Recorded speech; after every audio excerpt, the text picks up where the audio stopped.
Conversa Aberta está de volta e para falar sobre crise econômica e política estão aqui comigo o sociólogo Charles Henrique Voos e a professora de economia da Univille, Anne-Marie Dalschau. Eu queria convidar vocês dois para que acompanhassem uma reportagem sobre o trabalho informal como uma alternativa para escapar do desemprego. Vamos acompanhar? Desde 2014, o país enfrenta um período de crise econômica e política. Os índices de desemprego chegam a 11,9% no país e, dia após dia, a economia enfraquece. Segundo pesquisas de uma consultoria especializada em inteligência de mercado, cerca de 1.800.000 empresas brasileiras fecharam as portas em 2015. Joinville sempre foi conhecida como a cidade do pleno emprego, por suas indústrias e grande histórico de desenvolvimento econômico. Porém, ela não fica fora da realidade do resto do país. Desde 2014, mais de 12.000 joinvilenses perderam seus trabalhos. Entre a dificuldade das empresas de manter seus negócios e da população de ter dinheiro para pagar as contas, como está a economia de Joinville na crise brasileira? Bom, nós vimos aí na reportagem que a quantidade de pessoas que aderiram ao trabalho informal no Brasil foi de 19,8% no ano passado. Esse número é preocupante para a economia nacional ou o trabalho informal não prejudica a economia? Bom, a própria questão, né, dizer assim, ó, o informal é aquele que tecnicamente tu não tens um controle, você não tem a arrecadação de tributos sobre essas atividades, mas que vão usufruir dos mesmos benefícios, né, que seriam então a saúde ou a educação e tudo mais. Então, preocupa sim a economia, isso é bastante analisado pelos centros de pesquisa e desenvolvimento econômico, porque quanto maior for essa informalidade, tanto mais tu vais ter uma pressão sobre aquela parte da economia que é formal e que vai então pagar mais impostos, né? Seja na sua atividade econômica ou mesmo na parte das pessoas físicas. Então ela é preocupante com relação a isso. No entanto, dada a atual conjuntura, dizer assim que as pessoas não tentem alguma coisa para gerar renda, porque você não está gerando empregos tecnicamente, né? Você estaria gerando renda para o sustento das famílias. Como é que você vai dizer que, não, você na informalidade, seja vendendo algum produto, seja praticando algum serviço, e que você coloque lá R$1.000 ou R$2.000 até dentro de casa, e que é isso que vai dar sustento para a alimentação e outras despesas na sua casa, dizer que isso está errado. Se a própria economia não está conseguindo gerar os empregos necessários para essa demanda que está aí, então a informalidade vem para cobrir a necessidade de renda, mas ela é preocupante sim para a economia. Para mim me preocupa em dois pontos assim bem cruciais, porque a partir do momento que você não tem emprego formal, você perde as garantias da CLT. Exato. Então isso é um grande fator preocupante. Agora o outro é que você vai analisar o perfil dessas pessoas que caíram no emprego informal. São pessoas, de novo, aquelas pessoas que são as mais sensíveis da nossa sociedade. São as pessoas mais pobres, as pessoas que moram na periferia, as pessoas que têm uma certa vulnerabilidade já intrínseca à sua vida, tem as suas carências. Claro, a gente percebe que um professor universitário hoje está fazendo docinho para vender porque perdeu o seu emprego como professor. E por aí por diante, tem casos inúmeros para citar dessa maneira. Verdade. Mas a grande maioria, você anda pelas periferias, você vai ver grande quantidade de casinhas de cachorro-quente, casinhas de lanche. As mulheres geralmente entram no setor de manicure, com nenhum juízo aqui, mas é muito comum você ver que a economia informal, para as mulheres, a porta de entrada é o salão de beleza. Para os homens é o carrinho de lanche, para as mulheres também o carrinho de lanche. Então, são pessoas da periferia que são mais pobres e que elas já tinham um emprego cambaleando, assim, né? Diaristas também, né? Pelas mulheres, as diaristas. Diaristas, verdade. E aí por diante, você vê que uma estrutura do emprego frágil, no primeiro momento de crise, as pessoas que vão saindo dessa estrutura são as pessoas que estão nas franjas. São as pessoas em sua maioria, claro, com menor nível de instrução, mais carentes, e aí isso reproduz a desigualdade social num nível tremendo, porque daí ela vai ter que trabalhar mais, porque tem um período ali, um gap, né, que ela está sem a CLT, vai ter que trabalhar mais, vai se aposentar mais tarde e não tem direito social. Tem que fazer essa arrecadação, tem essas perdas. Até os planos de saúde perderam uma grande quantidade de pessoas, porque elas estavam com carteira assinada, a empresa fornecia esse benefício, perdeu o emprego, não tem mais, aí acaba superlotando também o sistema público, que já é ruim. Exatamente, sobrecarrega o público, exatamente. É uma das formas de salvar o Brasil. Você acha que deveria ser igual ao que os Estados Unidos fez na época da crise imobiliária, que foi um investimento na infraestrutura no país? O investimento em infraestrutura, por si só, ele movimenta uma cadeia, né, produtiva muito grande. Por exemplo, a questão da construção, né, vamos supor, construção de estradas, ou a construção civil de moradias. No auge da entrega dos programas lá da Minha Casa Minha Vida, faltava pedreiro, faltava carpinteiro, né? Faltavam pessoas eletricistas, faltava engenheiro civil. Né? Então, houve até uma corrida para esses cursos e houve um aumento, inclusive, de salários gritante nessas categorias. Então, sim, o investimento em infraestrutura, ele gera oportunidades. Nós chegamos àquilo que praticamente podemos considerar quase de pleno emprego, e tivemos realmente, onde o desemprego caiu para níveis de 3%, por aí, ou seja, dizer que um zero de desemprego nós não vamos ter nunca, mas tivemos um número realmente bastante significativo aí. Então, o investimento em infraestrutura, na minha visão, é uma forma de conseguir gerar emprego, sim. Movimentar uma cadeia grande. É uma forma, a gente precisa relativizar, né? Porque os últimos anos no Brasil, que nem você falou, nós tivemos esse investimento grande em PAC, Minha Casa Minha Vida, e a economia, ela conseguiu ter um tombo maior do que o esperado, porque justamente esse foi o setor que mais teve problemas depois. Então, Eduardo, assim, eu creio que não, mas nós temos que fazer uma variação maior do nosso investimento, não apenas investir num setor, mas fazer as grandes taxações, investir no setor de infraestrutura, políticas sociais, diminuição da desigualdade, ou seja, inserir todos no processo dinâmico que é a economia, ao invés de apenas inserir por um segmento. E para as pequenas empresas, que são as que mais têm dificuldades para se adaptar ao mercado não favorável, quais são as alternativas de mudança para conseguir enfrentar a crise? Bom, aqui também é sempre, o processo é investimento, sim, na capacitação dessa mão de obra. Então, investir. A gente sabe que é difícil para a pequena empresa, pequena, micro, média empresa, fazer isto, mas é o caminho para elas também terem melhor produtividade na mão de obra, porque produtividade no Brasil também diminuiu bastante. Claro que aí é uma questão de fatores, né? Falta de investimento, tecnologias, hoje investimentos em tecnologia é importante, essa capacitação e principalmente sempre a pesquisa, a inovação nos seus processos, para a pequena empresa, sempre ficar de olho no mercado.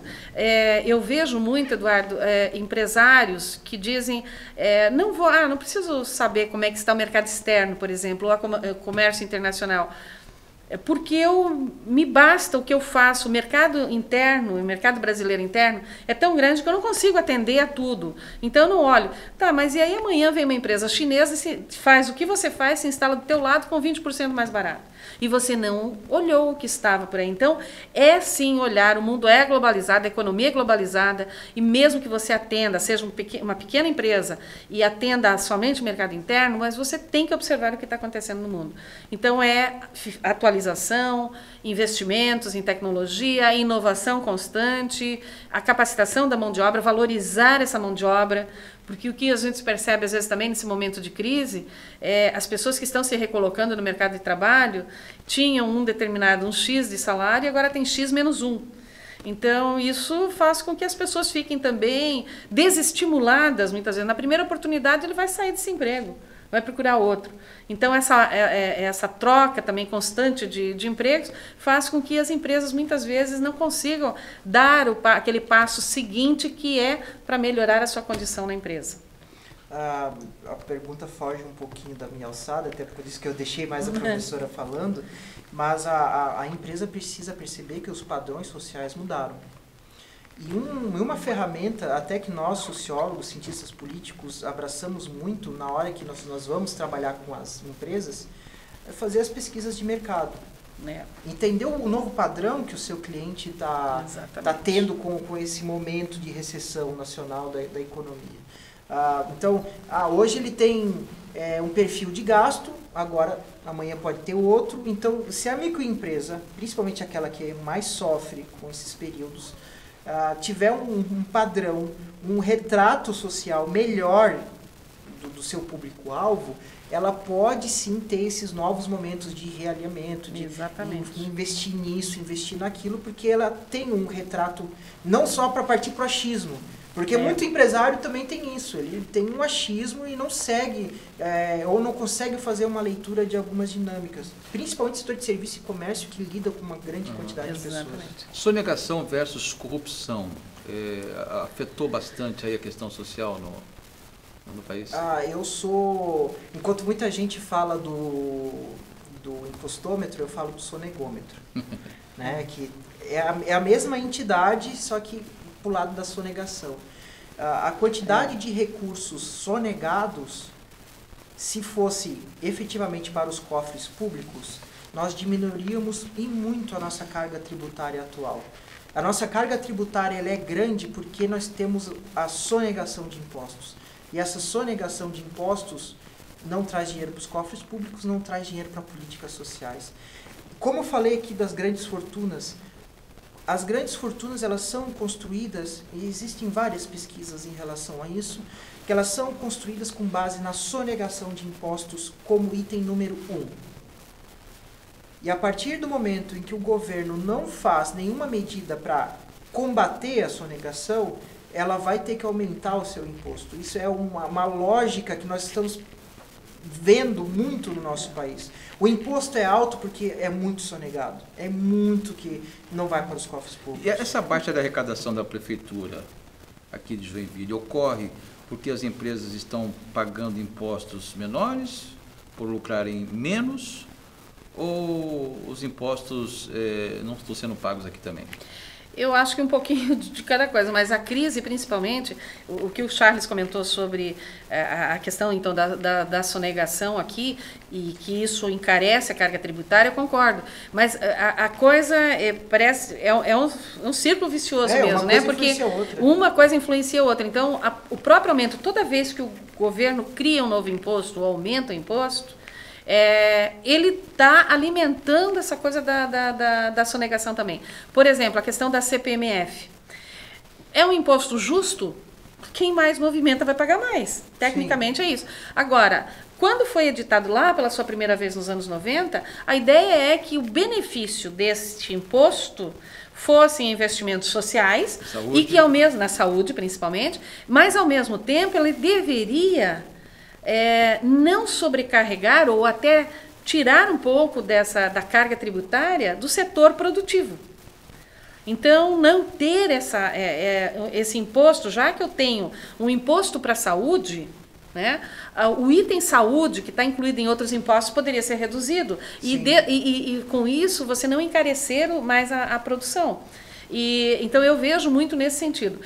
Joinville está sentindo a queda brutal também das receitas das empresas, da lucratividade, e um dos fatores aqui também de arrecadação, não só aqui, Eduardo, no Brasil inteiro, a queda na arrecadação, ela se dá, sim, por queda na lucratividade das empresas. A produção cai, o imposto caindo, exatamente, o imposto arrecadado Bom, também. nós estamos chegando ao fim do nosso programa. E antes das considerações finais, eu queria pedir para que a Anne-Marie e a você, Charles, fizesse uma pergunta um para o outro no tema de hoje. Então, vou começar pela Anne-Marie. Anne-Marie, eu queria que você fizesse uma pergunta ao Charles. Nossa, Charles, eu teria muita coisa para conversar contigo. É verdade. Não é verdade? É verdade mesmo. Mas, na visão que o Charles tem sobre as questões das políticas sociais, da importância que a política social tem, o aplicar recursos nele, Mas como é que você vê então que o governo deveria trabalhar? Se há uma queda na arrecadação de um lado, como eu vou trabalhar ainda benefícios? Ou principalmente a questão do assistencialismo, essa palavra me preocupa também. Até que ponto eu posso dizer que o assistencialismo é benéfico como uma política também social? Perdão, mas o que você encara como assistencialismo? Do transferência de renda, mas através delas e que muitas vezes fica durante muito tempo, e a gente tem visto tanto problema de corrupção nisso também. Nós precisamos primeiro entender, isso são documentos da ONU que mostram que o Bolsa Família ele não é assistencialismo, é uma política de transferência de renda. Assim como várias outras políticas de desenvolvimento social. O assistencialismo é você ir ali na periferia e doar uma cesta básica. Isso é um assistencialismo. Agora, quando o governo faz isso, é uma política de desenvolvimento social. Principalmente para a diminuição de desigualdades. Como é que o governo poderia trabalhar, sendo que a arrecadação... É questão de prioridades. À medida que o governo compromete a sua renda, grande parte de sua renda, com juros, com questões tributárias de dívidas ativas da União, você está mostrando que a sua prioridade é arcar com esses compromissos. E as políticas sociais vêm depois.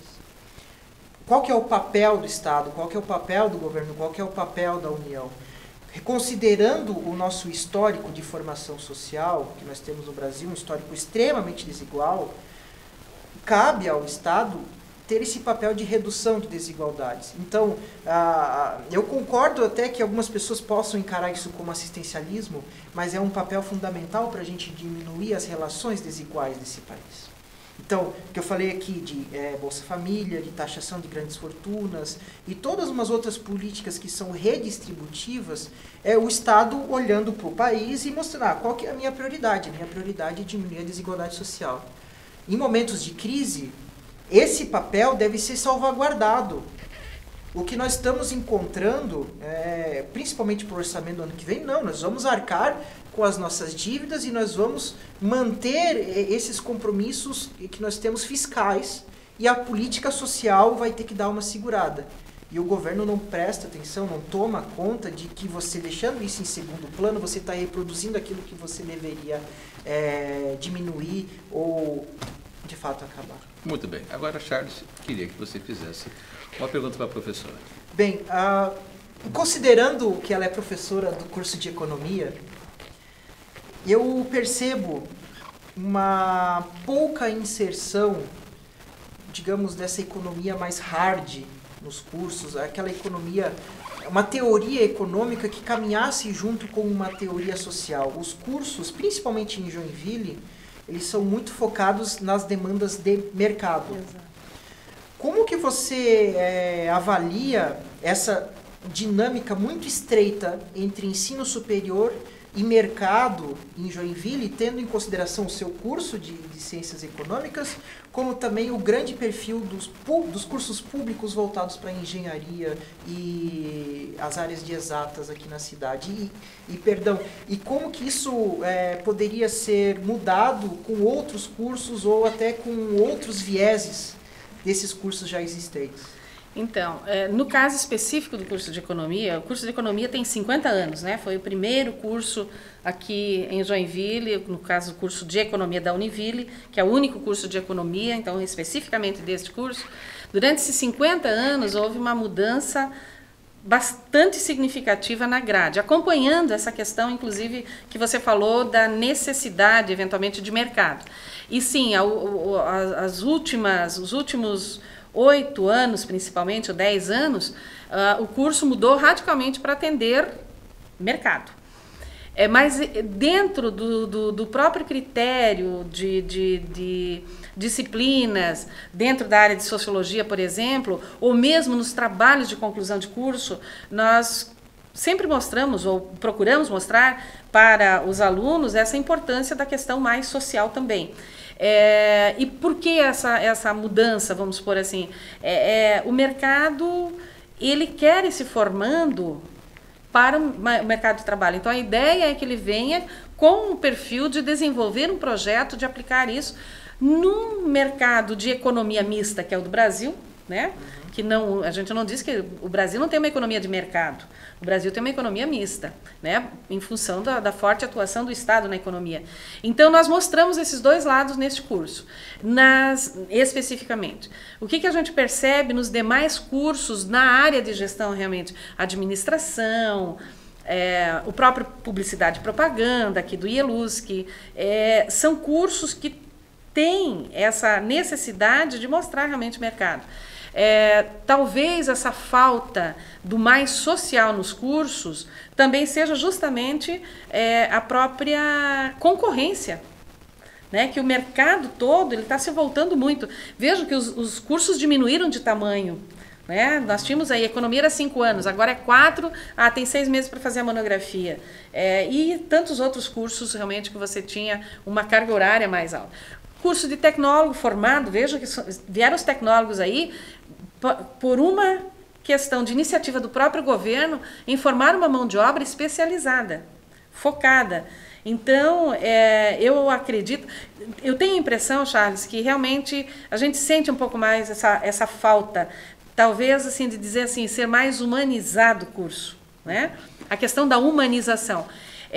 No entanto, tem esse outro lado, realmente, o mercado e a pessoa, esse jovem que precisa estar buscando esse mercado de trabalho. Então, eu vejo hoje muito mais essa condição dos cursos mostrando ou se formando mais para o lado do mercado para atender essa demanda realmente da economia neste momento.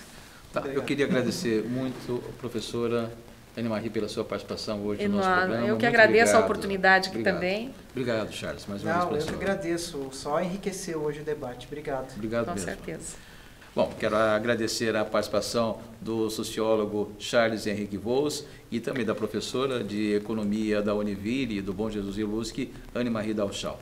E assim encerramos mais um programa Conversa Aberta. Muito obrigado a todos os convidados e a você que nos acompanhou em mais uma edição do Conversa Aberta. Este programa foi uma parceria com a 5ª fase do curso do jornalismo do Bom Jesus IELUSC. Na equipe de produção, tivemos os estudantes Fernando Antônio de Aquino Costa Filho, Sabrina Quariniri, Lucas Fernandes Keller e Antônio Pocriviec Neto, com a orientação da professora Beatriz Cavenaghi. Até a próxima e uma boa noite.